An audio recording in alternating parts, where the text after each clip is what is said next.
Google the lists, NFL draft busts, and, they take you back to some of the classics. The Tony Mandariches of years ago. Look it up, kids. That's a dated reference.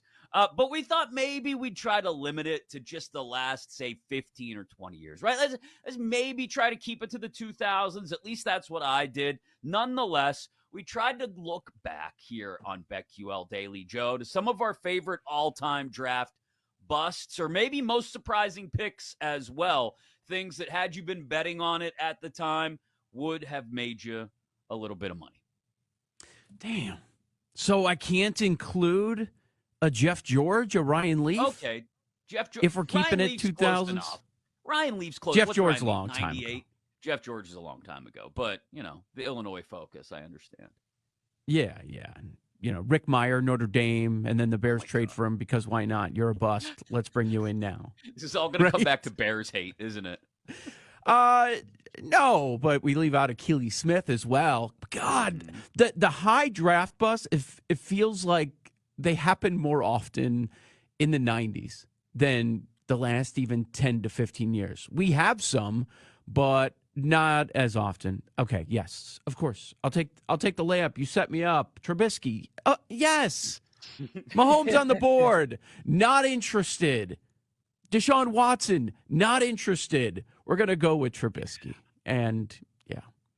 What else do you want me to say? Look at my profile picture on Twitter. It's still Ryan Pace because I haven't moved on. Okay?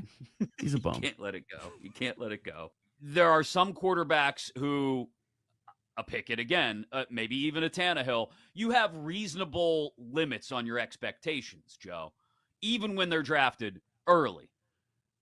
A guy like Bryce Young, a guy like,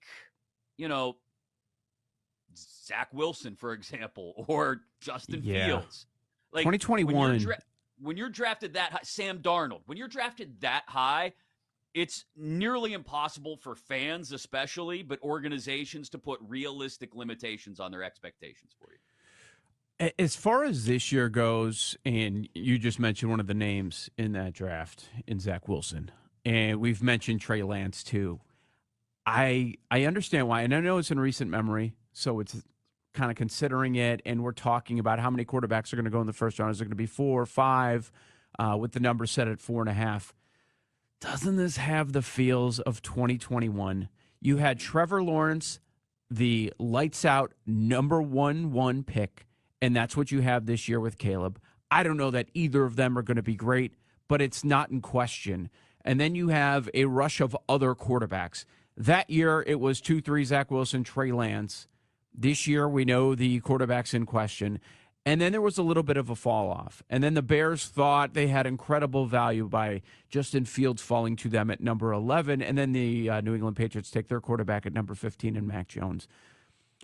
Couldn't we see something like that this year where it's quarterback, a little bit of weight, and then the fourth guy goes, and then maybe in the middle of the first round, it's Nix or Penix. It might go that way. For me, again, it is. I'm sorry.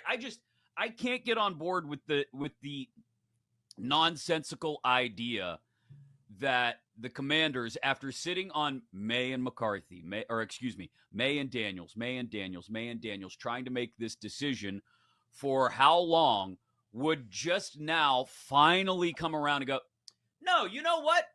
Those things we've been discussing for the last 2 months, 2.5 months, maybe longer. Nope, all wrong. We've got to go with, it's got to be J.J. McCarthy.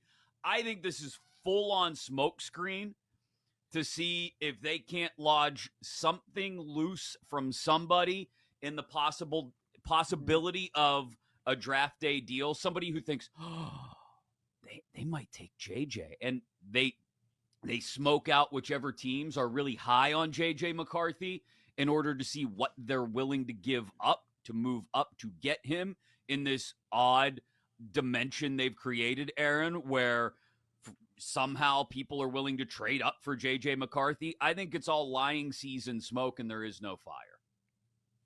I do too. And if it is true, have fun with that. This is a massive swing though, because the odds, were cut in half basically. So it's people are buying into this, at least the sports books are, to lower that number to 12 to 1. Something's got to be going on there. One of the four is going to fall. That is what the history of the NFL has shown Mm-hmm. us. That yes, once in a while that you'll go 1, 2, 3. You get three quarterbacks that are lined up, and then the next one to go doesn't go four. They usually go around 8, 10, 11, something like that. 1999, you did go 1, 2, 3. Couch, McNabb, Achilles Smith. Then Dante Culpepper and Cade McNown go 11, 12. Like that's typically how it goes. You can go 2 or 3 very high, but the Mm-hmm. likelihood that you're going to go top four and, okay, Arizona's definitely going to trade out for a quarterback when you have some believe could be an all-time receiver staring them in the face, and that's a big need for them. I don't know about that. It's like it's also which one's going to fall, because one of them's going to fall a little bit here. I don't Yeah. see 1 through 4 all quarterbacks. I don't believe that the pick is going to be traded here for Arizona. I think the both of those teams, specifically Minnesota, is going to kind of call the bluff. The other local news there in Baton Rouge is that Arizona has done extensive homework on Malik Neighbors, specifically on his background, and there is some whispers around town that they actually prefer Neighbors over Marvin Harrison. That's not necessarily my opinion, but someone close to Neighbors has also pointed out and said that he fully expects to be drafted by either Arizona or New York Giants, with the Giants having also have another rumor and leak source there saying that Neighbors is absolutely the pick at 6 if he gets there.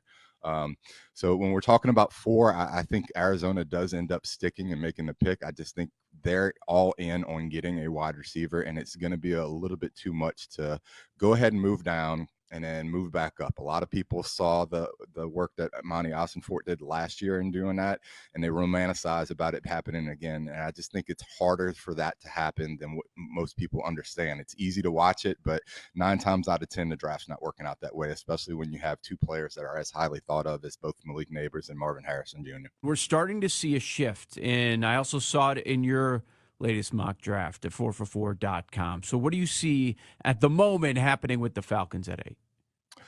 Yeah, so we've been a little bit tuned in with some of our Atlanta sources for the last few weeks, and we've heard continuously that Latu is the top edge defender on their board. It's not that it's by a wide margin, but there are some links there between Latu and some of the coaching staff there. The medical checks, from what we understand, have checked out. He's got clearance, and they're comfortable with that. And I think it's very close between he and Dallas Turner. But the outside part that you have to really start looking at, and when you start looking at some of the first defender off the board lines that they have, is Byron Murphy's also in the mix there. Now, Atlanta needs edge more than they do need interior defensive line.